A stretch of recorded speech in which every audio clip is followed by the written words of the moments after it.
o budismo Mahayana e o budismo Hinayana são duas abordagens, né? Uma diz que o nirvana é a aniquilação e a não existência, enquanto o outro fala sobre uma evolução e mesmo quando se chega ao nirvana, há uma escolha entre permanecer e ajudar a humanidade, a outra em sair de uma vez para um outro nível de existência, né? Que se desliga totalmente dessa existência atual. Então, na verdade, para nós que temos a nossa existência estritamente material, né, objetiva, é bem difícil entender o que seja o nirvana, visto que ele acaba recaindo sobre o mesmo sentido da existência fora do tempo-espaço, ou seja, da raiz e causa do universo. Para a gente é como se fosse o não ser. Né? Mas mesmo o Buda falou que o nirvana não é ser e também não é não ser. Né? Na doutrina secreta, Blavatsky, no primeiro livro, A Cosmogênese, fala sobre isso também, que para a gente é muito difícil entender essa raiz fora do tempo e espaço, porque para o nosso nível de entendimento objetivo, material, é como se fosse o não ser, né? Porque para nós é, são dimensões a mais do que a gente pode conceber. Só que está bem longe do não ser. Aliás, é o contrário de não ser.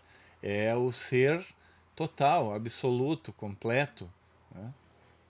Então, por isso que é muito difícil, principalmente nessa parte exotérica, né, de explicação para as massas. Não estou dizendo que também seja fácil para quem estuda mais a fundo isso, porque basicamente estão todos no mesmo nível, né, de percepção, né. A única coisa é que quem faz esses estudos e procura descobrir um pouco mais acaba aflorando um pouco mais a própria intuição e o próprio pensamento abstrato, né? E com isso consegue ter algum vislumbre sobre a questão. E já quem considera apenas a vivência material do mundo sensível como única realidade, basicamente fica difícil de intuir ou imaginar qualquer coisa que seja sobre uma vivência que não essa atrelada a corpos com forma, né? Atrelada à forma. Então, nesse sentido, o, o que Buda veio dizer através das suas quatro nobres verdades e o óctuplo caminho, nobre caminho, é justamente essa aproximação que a gente pode ir tendo do mundo fenomênico para esse mundo descondicionado, né? Esse mundo da vivência real.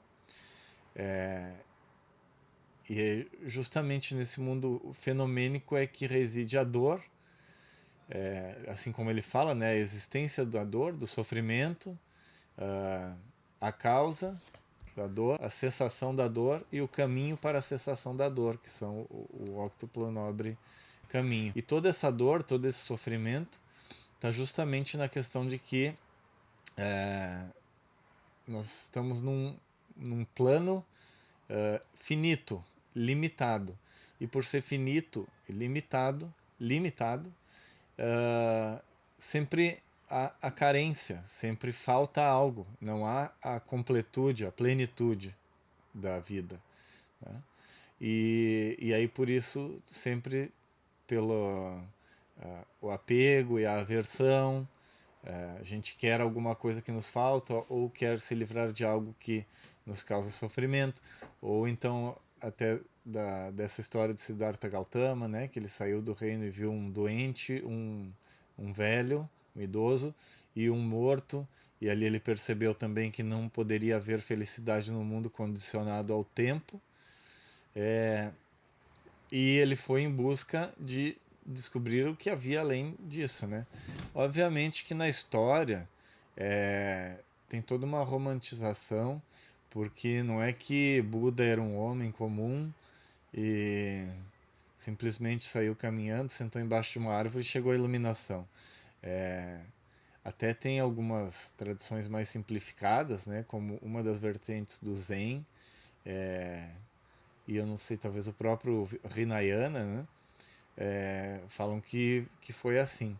Mas na realidade, o que conta a tradição do Mahayana e, e a própria tradição teosófica, né, da religião sabedoria, que é inclusive muito mais antiga, o próprio hinduísmo, que existem diversas encarnações e que Buda, inclusive, já tinha sido é, um sábio, né, avatar diversas vezes, inclusive na quarta humanidade, na quarta raça, os Atlantes, né?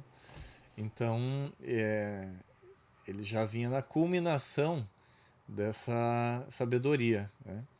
E eu estava lendo ontem o livro da Anne Besant sobre o pensamento, não vou lembrar bem o título agora. Poder do pensamento, alguma coisa assim. Não, não é poder do pensamento. Mas enfim.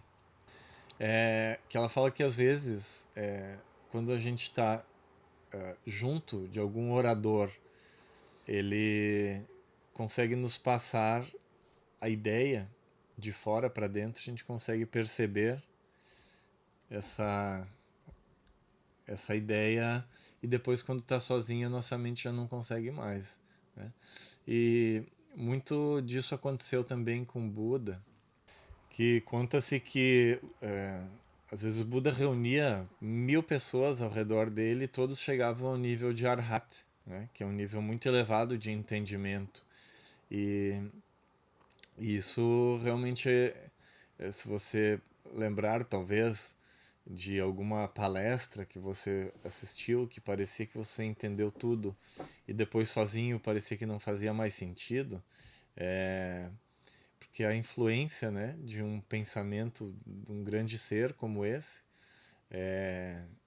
por isso que os avatares são essas personalidades, esses indivíduos que acabam deixando histórias que depois são contadas por centenas, milhares de anos, porque são. Eu tive que dar um pause aqui que a câmera parou de funcionar, tá? Justamente porque tem essa raiz do seu pensamento, do seu entendimento em níveis muito mais elevados, né? E aí conseguem trazer de alguma forma que as pessoas possam chegar a ter um entendimento, uma intuição sobre aquilo, mas de fora para dentro, né? E é importante que a gente desenvolva esse pensamento, né? Não apenas consuma informação, mas também dê o tempo de reflexão, de poder trabalhar isso dentro de nós mesmos, né? Digerir essa informação, porque senão a gente vai estar sempre dependentes, né, de informação externa. E a realidade é que essa evolução vem justamente a gente poder conceber as coisas a partir de dentro, né? Então, eu queria apenas trazer hoje essa questão aí, como eu estou lendo esse livro do Charles Webster Leadbeater, que é um teósofo que foi clarividente, fez diversas pesquisas, né, através da sua clarividência, e um grande estudioso também, discípulo dos mestres. Eu achei interessante trazer esse ponto específico que me chamou bastante atenção em relação ao budismo, né? Ali ele fala também que talvez o Hinayana, se fala Yana como veículo, né? Hinayana pequeno veículo e Mahayana grande veículo, mas que poderia ser visto como ah, pequeno pequeno ensinamento, né? Como se fosse um ensinamento simplificado, né?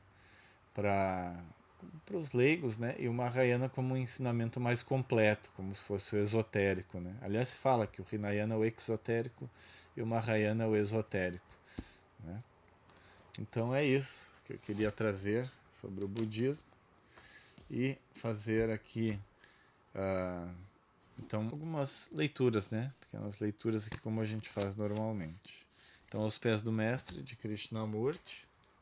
Na vida diária, isto significa duas coisas. Primeira, que deve ser cuidadoso para não causar dor a nenhum ser vivo.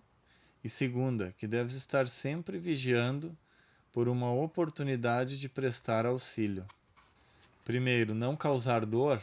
Há 3 pecados que causam mais dor do que todos os outros no mundo: a maledicência, a crueldade e a superstição, porque são pecados contra o amor.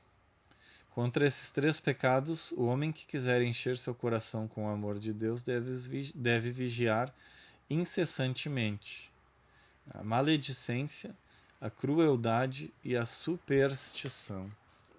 E vou ler aqui um trecho de carta das Meditações dos Mestres de Sabedoria. Mestre Kutumi. Feliz aquele cujas percepções sempre... Eu já li isso, mas vou ler de novo, daí eu leio o próximo. Feliz aquele cujas percepções sempre lhe sussurram a verdade. Julgai os que diretamente se ligam conosco de acordo com essa percepção e não segundo a vossa mundana noção das coisas, que seria a maledicência, né? O melhor corretivo para o erro é um exame honesto e de mente aberta de todos os fatos subjetivos e objetivos. E eu esqueci de colocar a tela aqui atrás hoje, né? Mas agora já foi. Então, enfim, deixamos assim. Então, vamos para a nossa meditação. Só gostaria, como sempre, de convidá-los, né, a participar das aulas da Sociedade Teosófica, que são gratuitas e acontecem todos os dias às 19h30 no canal Sociedade Teosófica no YouTube, e também de acessar aqui o meu site, showdeideias.com, ali onde você vai encontrar o link para o grupo do WhatsApp e também vários outros vídeos que eu faço a seleção e posto ali, vídeos sobre espiritualidade, esoterismo, filosofia, teosofia e autoconhecimento. Então, vamos lá para a nossa meditação de encerramento. Então, os pés tocando o chão, a sola dos pés, né? Tocando o chão. Língua no céu da boca, respiração lenta e profunda, abdominal, olhos fechados, coluna ereta, ombros relaxados, sentindo a pulsação batendo no centro do peito ou em alguma parte do corpo, sentindo a energia que circula pelo corpo, o calor que emana do centro do peito. Ó vida oculta, que vibras em cada átomo. Ó luz oculta, que brilhas em cada criatura. Ó amor oculto, que tudo abranges na unidade. Possa todo aquele que se sente uno contigo saber que por isso mesmo ele é uno com todos os outros. Vamos irradiar luz, paz, saúde em todas as direções, ao Oriente, ao Ocidente, ao Norte, ao Sul, ao Zênite e ao Nadir. Que todos os seres sejam felizes, que todos os seres sejam ditosos a todos os seres. Namastê. Obrigado por ter participado.